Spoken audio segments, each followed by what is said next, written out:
তো সমস্ত বন্ধুদের জানাচ্ছি শুভ সকাল। শীতের সকালে আবারও একটা নতুন ব্লগ নিয়ে চলে এসেছি। আমি মুনমুন, ছোট্ট একটি গ্রামের একটি অতি সাধারণ ঘরের গৃহবধূ। আর তোমাদের ভালোবাসায় আমি এগিয়ে যেতে চাই। আশা করি তোমরা আমাকে অনেকটাই ভালোবাসা দেবে। আর প্রতিদিনের মতন ঘুম থেকে উঠে করে সংসারের সমস্ত কাজকর্মে হাত লাগিয়েছি। আর সেটাই সারাদিন আমি যা যা করি সেটাই তোমাদের সামনে ব্লগে তুলে ধরবো। আশা করছি ভিডিওটা তোমাদের খুব ভালো লাগবে। আর আমি মুনমুন ব্লগার মুনমুন চ্যানেলে তোমাদের প্রত্যেককে জানাচ্ছি অনেক অনেক স্বাগত। যে যেখান থেকে ভিডিওটা দেখছো নিশ্চয়ই তোমরা ভালো আছো, আগামী দিনেও ভালো থেকো, সুস্থ থেকো। আর আমিও কিন্তু ভালো রয়েছি, আমার পরিবারও ভালো আছে। ভিডিও শুরু করার আগেই বড়দের জানাই প্রণাম, ছোটদের জন্য রইল অনেক ভালোবাসা। আর সকালবেলায় উঠে এই যে টুকটাক কাজকর্মগুলো করতে শুরু করে দিয়েছি। তবে এখন মাত্র শুরু, এখনও কিন্তু শেষ হয়নি। আর শুরুটা দিই আমি কাদের সাথে বলো তো? শুরুটা শুরু করি তোমাদের সাথে, যাতে আমার মনও ভালো থাকে আর তোমাদের সাথে ব্লগটা শেয়ার করতে পারি। তো আমি এখন ঝাড়টা দিয়ে দিই আর তোমরা আমার ভিডিওটা দেখতে থাকো।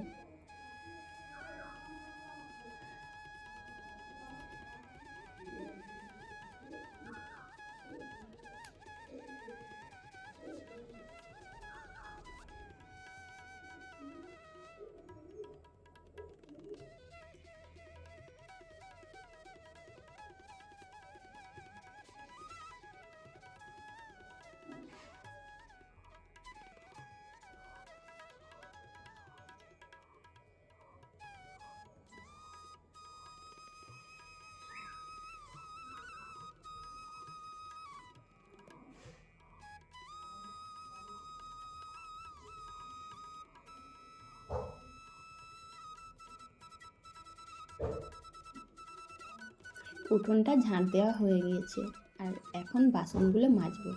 কিন্তু কাণ্ড দেখো, বাসনগুলো মাজবো, বাসনগুলো বের করেছিলাম কিন্তু বাসনগুলোতে জল দেওয়া হয়নি। তো বাসন মাজতে এসে দেখছি বাসনগুলো বেশ শুকনো হয়ে আছে। এখন তো গরমকালের মতন অতটাও ঠান্ডা নেই। আর জানি না কেন এই বছর গরম পড়ার আগেই এরকম হয়ে যাচ্ছে। থালা বাসনগুলো একটাও কিন্তু মাজতে গেলে মাজতে পারছি না, জল দিয়ে ভিজিয়ে রাখতে হচ্ছে, শুকনো হয়ে যাচ্ছে। তার মানে আবহাওয়া এবছর খুবই খারাপ হবে, খুব তাড়াতাড়ি রোদ পড়ে যাচ্ছে, খুব তাড়াতাড়ি গরমও চলে আসবে। তো বাসনগুলো মাজবো বলে একটু ভালো করে ভিজিয়ে নিচ্ছি। আর যেসব বন্ধুরা আমার পাশে আছো তাদের সবাইকে জানাচ্ছি অনেক ধন্যবাদ। আর তোমাদের এই সুন্দর সুন্দর ভালোবাসাগুলো, সুন্দর সুন্দর কমেন্টগুলো পেয়ে না আমার মনটা খুব ভালো লাগে। তো যাই হোক, কতদূর এগোবো জানি না, কিন্তু জীবনের এই সুন্দর সুন্দর মুহূর্তগুলোই উপভোগ করি, আর এগুলোই অনেক পাওয়া। বাড়িতে হলুদ কম হয়ে গেছিলো, তাই ছেলেকে বলেছিলাম আনতে। আর ছেলে জানো তো এনে দেয়, যখন যেটা বলি সেটা মোটামুটি করে দেয়। সেই জন্য এটা ভালো লাগে যে সারাদিন যতই খাটাখাটনি করি অন্তত ছেলে একটু কথা শোনে, আমার হাতে হাতে টুকটাক কাজগুলো করে দেয়। 1 সেকেন্ডের হোক বা 1 মিনিটের হোক, এগুলো যদি কারোর কাছে সাহায্য পায়, বিশেষ করে যদি একটা ছোট্ট বাচ্চা জিনিসগুলো বলা মাত্র এনে দেয়, তাহলে কত ভালো হয়, তাই না? কাজকর্ম করতে করতে এই টুকটাক জিনিসগুলো যদি পাওয়া যায় তাহলে অনেকটাই সাশ্রয় হয় সময়ের। আর এদিকে দেখো ছেলে এই যে একটা খুব সুন্দর ডিজাইনের পেনদানি বানিয়েছিল, সেটা নষ্ট করার জন্য দিদির মেয়ে ঢুকে গিয়েছে। আর নষ্ট করার জন্য কেন বলছি বলো তো? ও দেখতে এসেছে যে কি বানিয়েছে, আর দেখতে আসা মানে ওটা হাত দিয়ে নাড়চাড় করে নষ্ট করবে, তাই ওর সঙ্গে ছিলাম। এদিকে ভাতটাও বসিয়ে দিচ্ছি উনুনে। আর আজকে অনেকটাই দেরি হয়ে গেছে, সেই জন্য তাড়াতাড়ি করে উনুনের ভাত বসিয়ে দিতে এসেছি। আর এদিকে জানো তো, যখন দেরি হয় তখন সমস্যা হয় বেশি। এই যে উনুনের কাঠগুলো একদমই জ্বলছিল না, কী যে হয়েছে কে জানে, প্রচুর ধোঁয়া হচ্ছিল। সেই জন্য ধোঁয়া হচ্ছিল, ধোঁয়ার পরে জ্বলবে বলে ওখান থেকে একটু সরে গেলাম। উনুনটা যেই জ্বললো সঙ্গে সঙ্গে আমি চাল আলু নিয়ে এলাম। তো আলুগুলো এনেছিলাম, ভেবেছিলাম প্রথমে আলু সেদ্ধ করব, কিন্তু এখন সবজি যেহেতু নিয়ে চলে এসেছে তাই আলুগুলো রেখে দিলাম। আর সবজি করব, আলু ভাতে করব না, তাই আলুগুলো তুলে রেখে দিচ্ছি। বেকার বেকার অত তরকারি করে আলুগুলো নষ্ট করে কোনো লাভ নেই। তা আলু তুলে রেখে দিয়েছি, এখন জলটাও গরম হয়ে গেছে, তো চালটা ধুয়ে নিচ্ছি।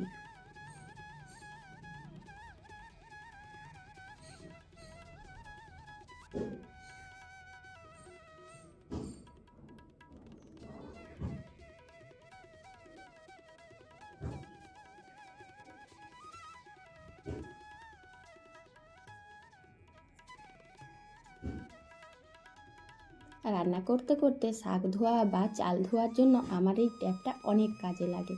ট্যাপটা বাইরে থাকার জন্য অনেক সুবিধে হয়েছে, তাই সহজেই যে কোনো জিনিস ধুয়ে নিতে পারি। দেখো বন্ধুরা, প্রথমটাই ধোয়া হচ্ছিল, এখন কত সুন্দর উনুনটা জ্বলছে। আর উনুন যদি এত সুন্দর করে জ্বলে তাহলে রান্না তো খুব তাড়াতাড়ি হয়। যারা কাঠের উনুনে রান্না করো তারা কিন্তু জানবে যে উনুন যদি খুব ভালো করে জ্বলে আর উনুনের সামনে যদি বসে থাকা হয়, রান্নাটা দেখবে চটপট করে হয়ে যায়। আবার একটা অসুবিধা আছে, উনুন ছেড়ে চলে গেলে বেশিরভাগ সময়ই উনুন যদি নিভে যায় তাহলে রান্নায় দেরি হয়। আমি কিন্তু মাঝে মধ্যে এটাও করে থাকি, যখনই উনুনে ভাত বসাই যদি দেখি উনুন খুব ভালো জ্বলছে তখনই অন্য একটু কাজ চট করে নিই, কারণ একটানা তো বসে থাকলে অন্য কাজগুলো হবে না। আর যেদিন ছোট ছোট কাঠ থাকে যেগুলো সব সময় দিতে হয়, যেগুলোকে বলে ঝাঁটি কাঠ, তো সেগুলো দিলে তো আর উঠে যাওয়া যায় না। আলুগুলো রেখে আমি এই যে সবজিগুলো করছি, এই সবজিগুলো কি বলো তো, ফুলকপি ভাজা করছি। শীতকালে বাঁধাকপি ফুলকপি এটা তো সব দিনেই মোটামুটি হয়ে থাকে, আর আজকে আমি করছি ফুলকপির ভাজা।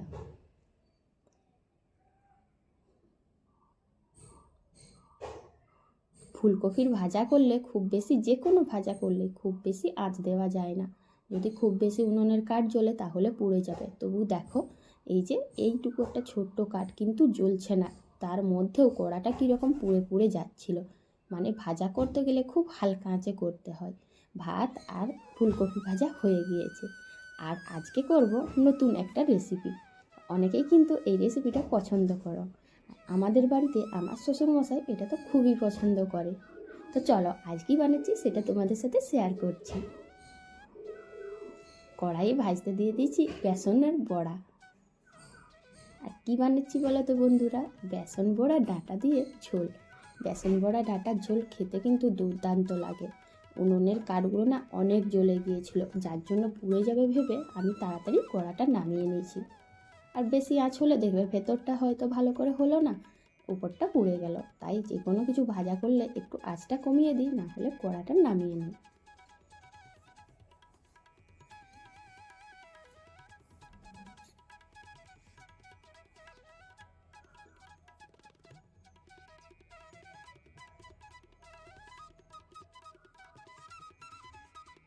এই যে মশলাটা কষতে দিয়েছি, এটাই দিয়েছি একটা পেঁয়াজ আর আদা আর রসুন, এই মশলাটা সিলে বেটে নিয়েছি। আর এখন এটা ভালো করে কষিয়ে নেব। এটার ওপরে দিয়েছি একটু জিরে গুঁড়ো আর একটু হলুদ গুঁড়ো। আর তো লঙ্কা গুঁড়ো তো দেবো না, কারণ লঙ্কা গুঁড়ো আমরা খাই না। আর জানো তো লঙ্কা গুঁড়োতে প্রচুর ক্ষতি করে শরীরের, এত ক্ষতি করে না, লঙ্কা গুঁড়োয় বিভিন্ন রকম জিনিস মেশানো থাকে, সব কিছুতেই থাকে, কিন্তু জানি না কেন লঙ্কা গুঁড়োটা একদমই সহ্য হয় না। তাই আগে যদিও বা কোনো তরকারিতে দিতাম, এখন কিন্তু দিই না। মশলাটাও ভালো করে কষিয়ে নিয়েছি, আর এখন ওটার ওপর আলু আর ডাঁটা দিয়ে একটু নেড়ে নেব।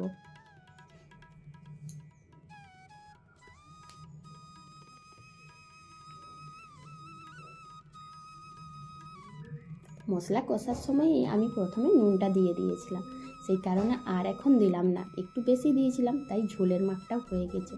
তরকারিটা যেই শেষ মুহূর্তে হয়ে আসবে, সেই শেষ মুহূর্ত মানে শেষ হয়ে এলে একদম সেদ্ধ হয়ে যাবে, তখন আমি বেসন বড়াগুলো দিই। আগে দিলে কি হবে বলো তো, পুরো বেসন বড়াগুলোতে অনেক জল ঢুকে যাবে, মানে ঝোলটা, তারপর দেখবে বেসন বড়াগুলো ঘাঁটা হয়ে যাবে, এরকম আগে আগে হতো। তাই একেবারে নামাবার আগে তখন আমি বেসন বড়াগুলো দিই, এতে করে খাবার সময় কি বেসন বড়াগুলো খুব সুন্দর ফুলে যাবে, আবার ভাঙবেও না। এই দেখো, আমার বেসন বড়া আর সজনে ডাঁটা আলুর ঝোল রেডি হয়ে গেছে। আর দেখে কি সুন্দর লাগছে খেতে, তাই না? মানে দেখে করে জিভে জল চলে আসছে। তো কারা কারা বেসন বড়া আর ডাঁটার আলুর ঝোল খেতে পছন্দ করো বলো।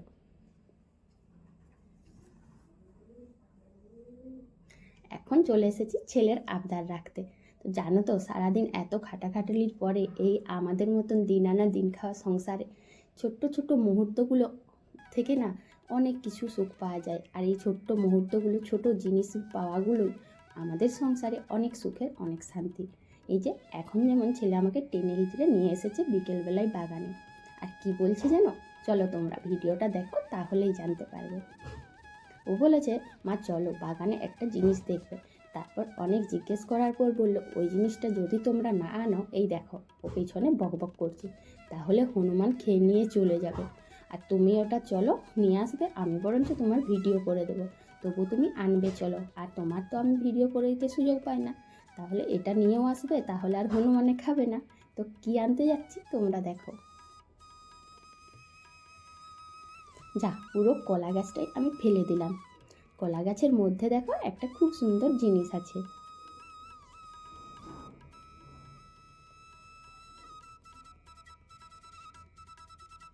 গরমকাল পড়েছে, তারপরে আবার কলা গাছের পাতা অনেক শুকনো হয়ে গেছে, চারিপাশের পাতা আর কলা পাতার পাতা। আর এত পাতার মধ্যে যখন যাচ্ছি, কোন জায়গাটা উঁচু কোন জায়গাটা নিচু কিচ্ছু বুঝতে পারছিলাম না। এমনকি যে কলা গাছটা ফেলেছি সেই গাছের জিনিসটাও দেখতে পাচ্ছিলাম না। এই যে অবশেষে এই কলা কান্দিটা দেখতে পেলাম। আর এই কলা কান্দিটা কাটার জন্যই আমার ছেলে আমাকে খুব খুব আবদার করেছিল যে মা চলো কলা কান্দিটা কাটবে আর আমি ভিডিও করে দেবো। আর তাছাড়া এটা যদি না কাটো, এটা আসলে পাকা কলা, মানে পেকে গিয়েছে অনেকগুলো কলা, তো এটা যদি না কাটা হয় তাহলে হনুমান খেয়ে নেবে। আর ছেলের সেদিকে চিন্তা আছে যে মা এইটুকু কলা কান্দিটা যদি পাকা কলাগুলো হনুমান খেয়ে নেয় তাহলে কী করে হবে। সেই জন্য ও আমাকে জোর করে নিয়ে এসেছে। আর আমার কিন্তু এই জিনিসটা খুব ভালো লাগলো যে ছেলে আমার এতটা বুঝতে শিখে গেছে, আবার ভিডিও বানিয়ে দিচ্ছে, কতটা সাপোর্ট করছে। তো বলো বন্ধুরা, ছোট্ট ছোট্ট এই মুহূর্তগুলো আমাদের সংসারে কতটা সুখের, কতটা শান্তি। আর প্রতিটি বাড়িতেই যদি সব মানুষগুলো এই ছোট ছোট মুহূর্তগুলোকে খুব সুখের মনে করে, তাহলে দেখবে জীবনে আর কোনো দুঃখ কষ্ট থাকবে না। হ্যাঁ, অন্যদিকের কষ্ট থাকলেও সাময়িক সুখটা, সাময়িক আনন্দটা, সেটা কিন্তু আমরা অনুভব করতেই পারি। আবার এখন বলছে ছেলে যে মা পাকা কলা তুমি একটা খাও আমি একটা খাও। আর একসাথে তো দুজনের খাওয়া যাবে না, যেহেতু ও ভিডিও করছে, তাই ও একটা খাওয়ার পরে শেষে আমি একটা খাচ্ছি।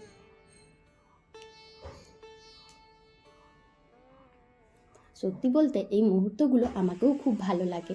একে তো ছেলে কী সুন্দর আবদার করেছে, কী সুন্দর আমাকে বলছে এটা করতে ওটা করতে, তারপরে আবার ও অনেকটা আনন্দ পাচ্ছে, খুশি হচ্ছে। আর বসে বসে বাগানের মধ্যে কলা কাঁদি থেকে কলা নিয়ে খেতে কার না ভালো লাগে তোমরা বলো। এই মুহূর্তগুলো কি কোথায় পাবে? এগুলো কোথাও পাওয়া যাবে না। তাই সারাদিন যতই কষ্ট হোক, এগুলো কিন্তু অনেকটাই আমাদের মনে আনন্দ আনে, আমাদের সংসারে সুখ আনে। হঠাৎ করে কোন দিক থেকে বাতাস বওয়া শুরু হয়ে গেছে। উপরের দিকে দেখো কলা পাতাগুলো কি সুন্দর নড়ছে। এই ভিউটাও কিন্তু তোমরা অনেকেই কিন্তু দেখো না, যারা শহরে থাকো তারা কিন্তু এটা দেখতে পারো। এই ভিউটা সত্যি মন আনন্দ করে দেওয়ার মতন ভিউ। আর এই সুন্দর সুন্দর দৃশ্যগুলো দেখতে হলে অবশ্যই কিন্তু আমার ব্লগটাকে দেখবে। আর আমার ব্লগে প্রতিদিনই গ্রামের সুন্দর সুন্দর মুহূর্তগুলো তুলে ধরি। তো বন্ধুরা, আমার ব্লগ তোমাদের কেমন লাগে সেটা কিন্তু অবশ্যই কমেন্ট করে জানাবে। আর আজকের ভিডিওটা কেমন লাগলো সেটাও কমেন্ট করে জানাবে। কলা খাওয়ার চব্বর শেষ হয়ে গিয়েছে। আর এখন দেখলাম এই যে আম গাছটা লাগানো হয়েছে, এটাতে বেশ মুকুল ফুলেছে। আর এই ছোট্ট আম গাছটাকে এত মুকুল ফুলেছে, তো ফল কতগুলো হবে সেটাই দেখার বিষয়।